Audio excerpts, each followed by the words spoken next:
الحمدللہ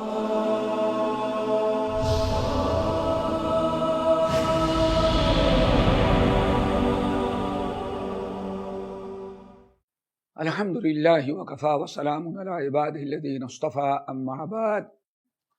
محترم سامعین، اللہ رب العالمین غفور الرحیم ہے۔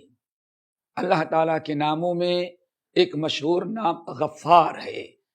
اللہ رب العالمین ارحم الراحمین نے توبہ کا دروازہ، مغفرت اور بخشش کا دروازہ انسان کے لیے کھلا رکھا ہے۔ اللہ تعالیٰ گناہوں کی مغفرت جو کرتے ہیں وہ دو طرح سے ہوتی ہے۔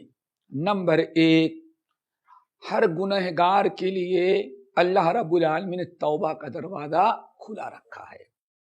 ایک تو یہ ہے کہ انسان جب کوئی گناہ کرتا ہے، برائی کرتا ہے، اللہ اس کے رسول کی نافرمانی کرتا ہے، تو اس کے بعد اگر وہ کوئی نیک عمل کرتا ہے تو نیکی کی برکت سے اللہ تعالیٰ گناہوں کو معاف کر دیتے ہیں۔ جیسے آپ حضرات سنا ہوگا، نبی علیہ السلام فرماتے ہیں ایک آدمی جب نماز پڑھتا ہے تو نماز کی برکت سے اس کے گناہوں کو معاف کر دیا جاتا ہے، تو گناہوں کا کفارہ بن جاتی ہے۔ آپ نے ارشاد فرمایا جو انسان رمضان کا روزہ رکھتا ہے، من صام رمضان ایمانا واحتسابا غفر له ما تقدم من ذنبہ، جو انسان ماہ رمضان کا روزہ اجر و ثواب کی نیت سے رکھتا ہے، اس کے پچھلی زندگی کے سارے گناہ معاف کر دیے جاتے ہیں۔ تو اللہ نے اپنے فضل و کرم سے بندوں کے گناہوں کی مغفرت کے لیے ایک طریقہ تو یہ اپنا قائم کیا ہے کہ بندوں سے شیطان گناہ کرواتا ہے، برائی کرواتا ہے، لیکن وہ بندے جب نیکی کرتے ہیں تو نیکی کی برکت سے اللہ گناہوں کو معاف کر دیتا ہے۔ جیسے کہ رب العالمین نے فرمایا ان الحسنات یذہبن السیئات، نیکیاں برائیوں کو ختم کر دیتی ہیں۔ ایک دوسرا طریقہ ہے گناہوں کی مغفرت کا، وہ یہ ہے کہ کچھ گناہ ایسے ہیں کہ انسان ان گناہوں کو کرتا ہے تو کتنی بڑی بھی نیکی ہو، نماز ہو، حج، زکوٰۃ، خانہ کعبہ کا عمرہ، کتنا بڑا بھی عمل کر ڈالے، لیکن اللہ کسی نیکی کی وجہ سے اس کے گناہ کو معاف نہیں کرتے۔ یہ بڑا خطرناک گناہ ہوتا ہے کہ انسان کتنی بھی نیکی کر ڈالے لیکن اس کی نیکی کی برکت سے اللہ تعالیٰ گناہ کو معاف نہیں کرتے، بلکہ اتنے خطرناک گناہ ہوتے ہیں کہ کبھی وہ گناہ نیکیوں کو بھی ختم کر دیتے ہیں، نیکیاں ہی مٹا دیتے ہیں۔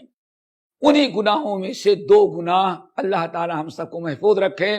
طبرانی کی روایت، حضرت عوف ابن مالک الاشجعی مشہور صحابی ہیں، اللہ کے رسول نے ان کو نصیحت کیا ایاک والذنوب التی لا تغفر، اے عوف اپنے آپ کو ایسے گناہوں سے بچاؤ جو گناہ کبھی معاف نہیں کیے جاتے۔ یعنی تم کتنی بھی نیکیاں کر ڈالو، کتنے بڑے بڑے اعمال کر ڈالو، حج کرو یا عمرہ کرو، صدقہ خیرات، لیکن ایسے گناہ بھی ہیں کہ تمہاری کسی نیکی سے تمہارے گناہ معاف نہیں کیے جائیں گے، بلکہ کبھی گناہ اتنا خطرناک کہ نیکیاں ہی ختم کر دیتا ہے۔ اپنے آپ کو ایسے گناہوں سے بچاؤ۔ پھر اللہ کے رسول نے دو گناہ بتائے، فرمایا اے عوف دو گناہ ایسے ہیں کہ کتنی بھی نیکی کرو تمہارے وہ دونوں گناہ معاف نہیں ہوں گے۔ معاف کب ہوں گے؟ جب رب کے در سے صدق کی نیت کے ساتھ اللہ تعالیٰ کے سامنے رو رو کر کے توبہ استغفار کرو گے اور ان گناہوں کو چھوڑ دو گے، تب اللہ تمہارے ان گناہوں کو معاف کرے گا۔ پہلا گناہ آپ نے فرمایا والغلول فمن غل شیئا یأتی بہ یوم القیامہ۔ نمبر دو اکل الربا فإن من اکل الربا یبعث یوم القیامت مجنون یتخبط او کما قال علیہ السلام۔ فرمایا پہلا گناہ جو کبھی اللہ معاف نہیں کرتا الا یہ کہ صدق کے دل سے توبہ کرو، اس گناہ کو چھوڑ دو، وہ ہے غلول، یعنی امانت میں خیانت کرنا۔ امانت میں خیانت کرنا ایسا بدترین گناہ ہے کہ خیانت کا گناہ اللہ کبھی نہیں معاف کرے، کتنی بھی نیکیاں کر ڈالو اللہ معاف نہیں کرے گا الا ایک یہاں اس خیانت کو چھوڑ دو، توبہ کرو اور پھر صدق کے دل سے اللہ رب العالمین کے دربار میں استغفار کرو۔ پھر آپ نے فرمایا فمن غل شیئا، جس نے کوئی امانت میں خیانت کیا وہ قیامت کے دن آئے گا تو خیانت کی ہوئی چیز اس کے گلے میں لٹکی ہوئی ہوگی کہ ساری دنیا آدم کے زمانے سے لے کر کے قیامت کے صبح تک کا انسان دیکھ لے گا یہ وہ مسلمان ہے جو امانت میں خیانت کرتا تھا۔ ایسے انسان کی بے عزتی کی انتہا نہیں، جس نے امانت میں خیانت کیا قیامت کے دن آئے گا تو خیانت اس کے گلے میں لٹکی ہوگی۔